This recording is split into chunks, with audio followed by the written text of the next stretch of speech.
Já parou pra pensar naqueles padrões invisíveis que meio que governam a nossa vida? Sabe? Aquelas coisas que a gente faz, sente, tolera, quase no piloto automático?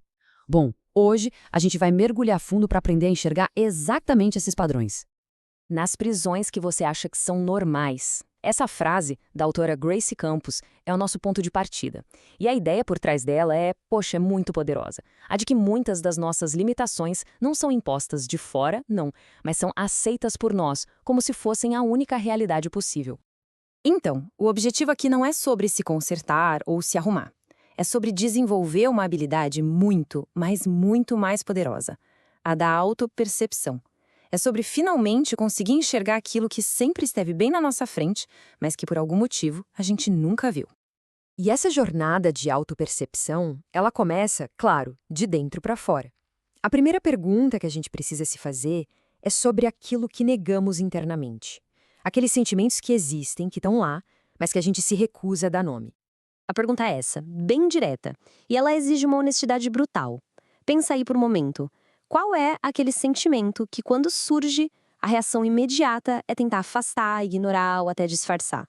Pensa bem, será que é a raiva, que a gente aprendeu a ver como algo feio? Ou o medo, que tantas vezes é associado à fraqueza? Talvez seja o desejo, a inveja, a frustração, ou até mesmo aquele sentimento de vazio.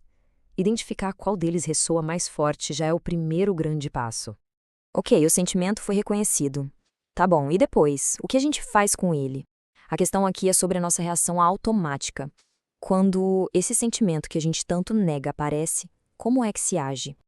Será que a gente enterra o sentimento fingindo que ele nem existe?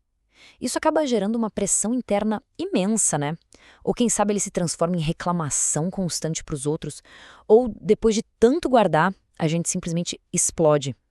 Perceber o próprio padrão aqui é crucial. Agora que a gente olhou para dentro, vamos expandir um pouco o foco, vamos olhar para fora, para os nossos relacionamentos.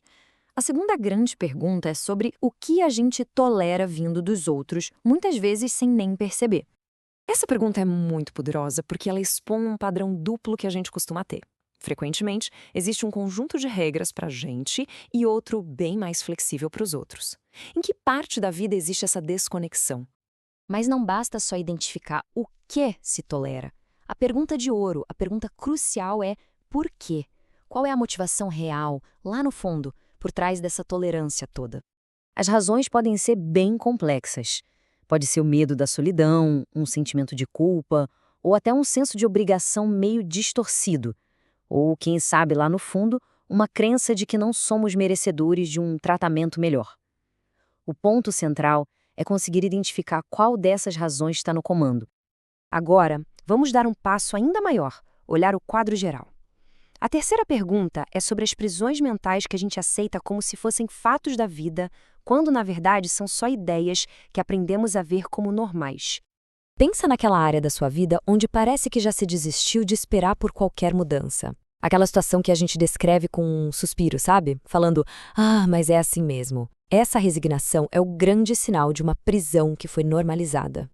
São aquelas frases que a gente ouve e repete quase sem pensar, né? Tipo, homem é assim mesmo e não muda, ou pobre nunca sai de pobre, ou se a pessoa se posicionar vai acabar só.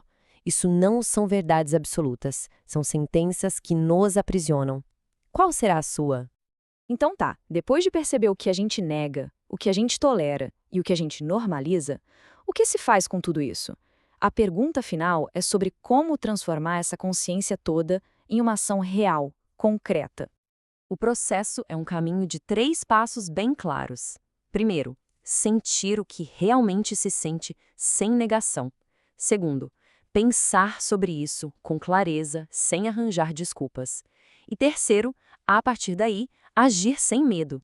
E aqui está a pergunta final. Se fosse permitido que o sentimento, o pensamento e a ação estivessem em perfeita sintonia, qual seria a primeira coisinha, a mais simples, a se fazer? E o ponto crucial é o seguinte: esse primeiro passo não precisa ser uma revolução. Pode ser algo minúsculo, quase imperceptível para os outros. O importante mesmo é que seja um passo real, no mundo real, e não só mais um plano imaginário.